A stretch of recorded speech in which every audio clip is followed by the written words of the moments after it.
to take our knife and run it through our herbs just like that. Bring them all together. Run our knife through them. We want to mince these herbs. So we're going to get our coarse cut first. We're going to do our small mince by holding our knife in front of our handle like that and placing your hand on top of it like this. And go up and down.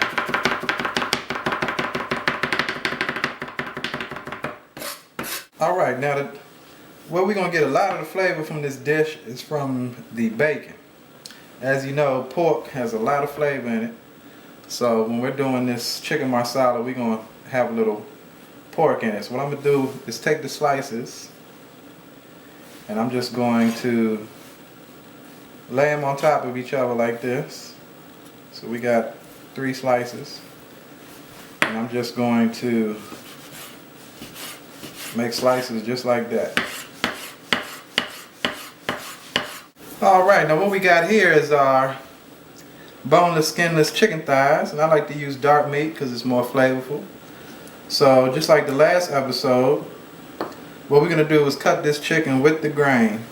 So on this one, the grain is going in this direction. So I'm going to make this first cut. And I'm going to cut perpendicular to the grain. Boom.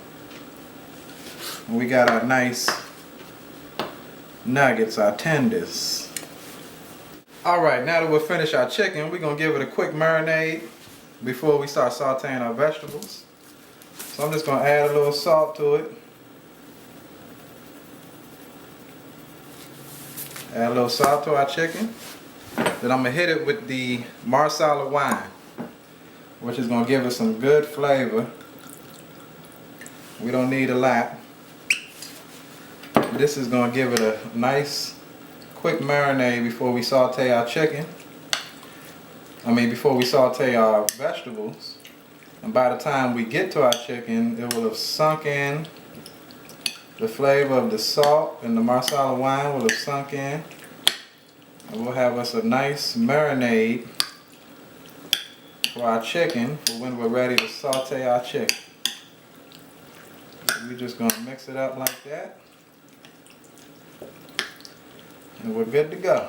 Now that we've finished our prep, let's go ahead and get our water boiling for our orzo pasta. Okay, so whenever I'm doing pasta, I always add a little oil to my pot. So we'll put a little oil in there. And I also add a little salt to my pot. And both will give the pasta some flavor. And the oil will keep it from sticking to each other. Alright, now what I want to do first, we're going to start with our bacon. I'm doing the bacon first because what I want to do is what you call rendering. So we're going to render the fat from the bacon. And we're going to use that as we're gonna cook the vegetables in our bacon fat, which is gonna give them some good flavor. So we're gonna start out. We're not gonna get our pan hot. We're just gonna put our bacon in there and let our pan get hot. And as it's getting hot, what it's gonna be doing is rendering the fat, which is getting our bacon fat from our bacon. We're just gonna stir that around a little bit. We're not going to cook it all the way through to crispy because I still want the bacon to have a little texture when I add it to our final dish. So you see that fat there? That bacon fat is what we're looking for. That's what we're going to use to saute our vegetables in. This bacon fat here. So let's let that cook a little longer and get a little more fat from that. What I'm going to do is put all our bacon in the corner right here, squeeze it a little bit so we can get all our fat, our bacon fat out. And we're going to use that bacon fat there to saute our vegetables in. Alright, now that our water is boiling, we'll go ahead and add our orzo and let that cook for about 5 to 7 minutes.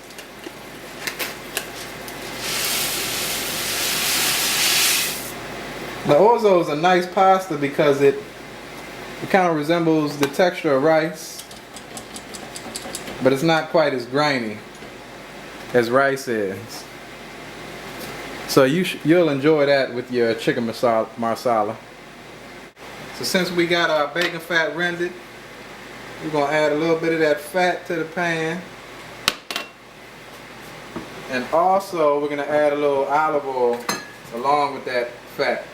Because really we're using the bacon fat to give it a nice smoked flavor. Alright, so let's start with our carrots. We'll get our carrots good and sauteed.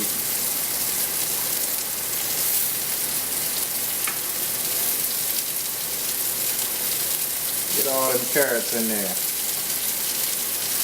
Let's do all them carrots.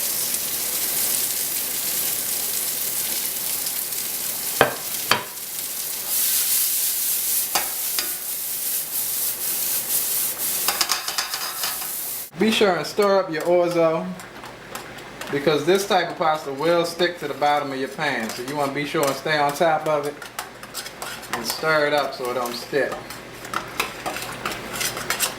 Another good way to prevent that is by controlling your heat.